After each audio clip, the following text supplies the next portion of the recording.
Part 2 of Week 3, Eco 501, Managerial Economics. In Part 2, we will look at incentives and information. This is a small topic, but there are three basic parts of every market that have to be present when transactions are made. So let's go to the share screen. So the first part of incentives and information is that in a market economy, firms must be informed and have incentives to act on available information. If firms are not informed, that means they don't have a decent set of information. They won't be able to identify what is the best outcome for themselves.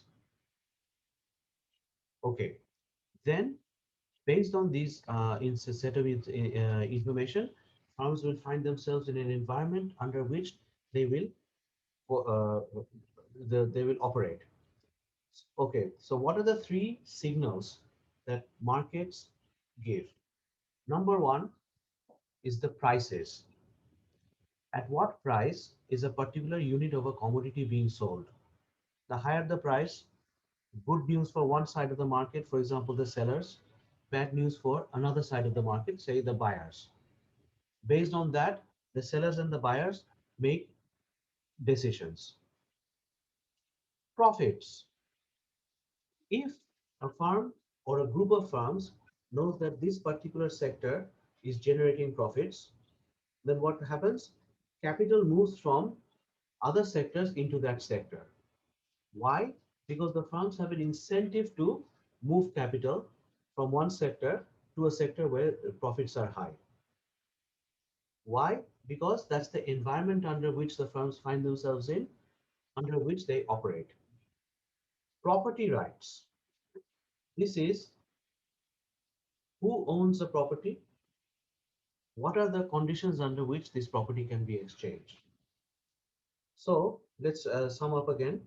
Prices are signals of what goods are scarce or in abundance. If the price is low, then we know that the good is in relative abundance. If the price is very high, we know that the good is in relative scarcity. Consumers respond by adjusting consumption. Firms respond to prices by knowing which goods consumers value more, and then they make their decisions accordingly.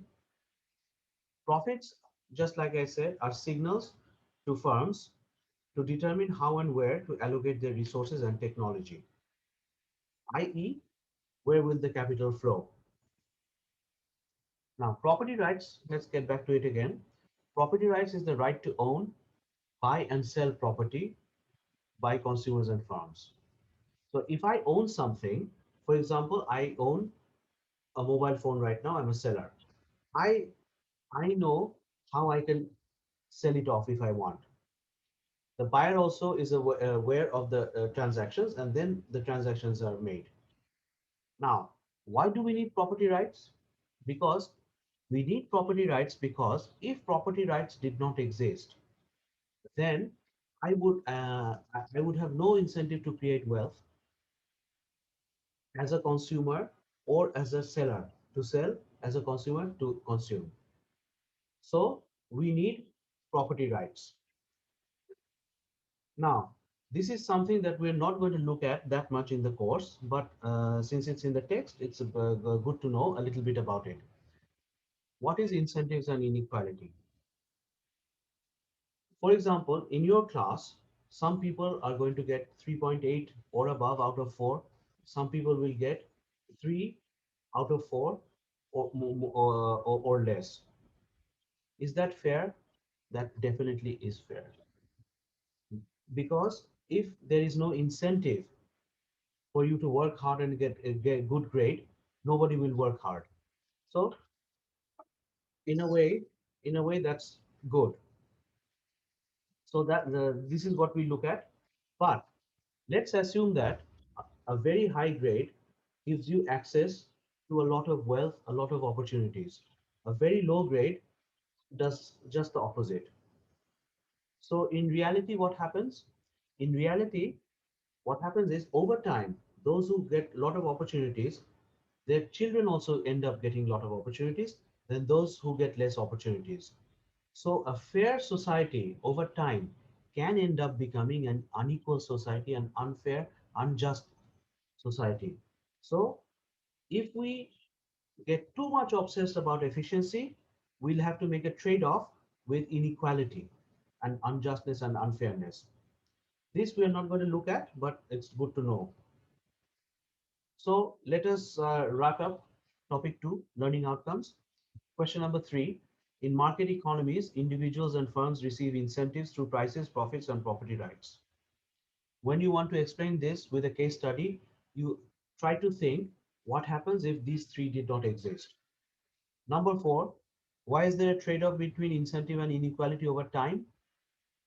What would you suggest to remedy the situation? Think about it.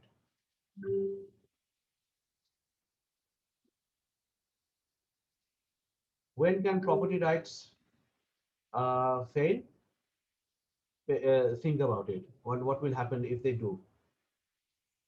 So that brings us to the end of part 2. In part 3, we will look at alternatives to the price system and how to read graphs. Part 3, we may divide into two components. Okay then, bye.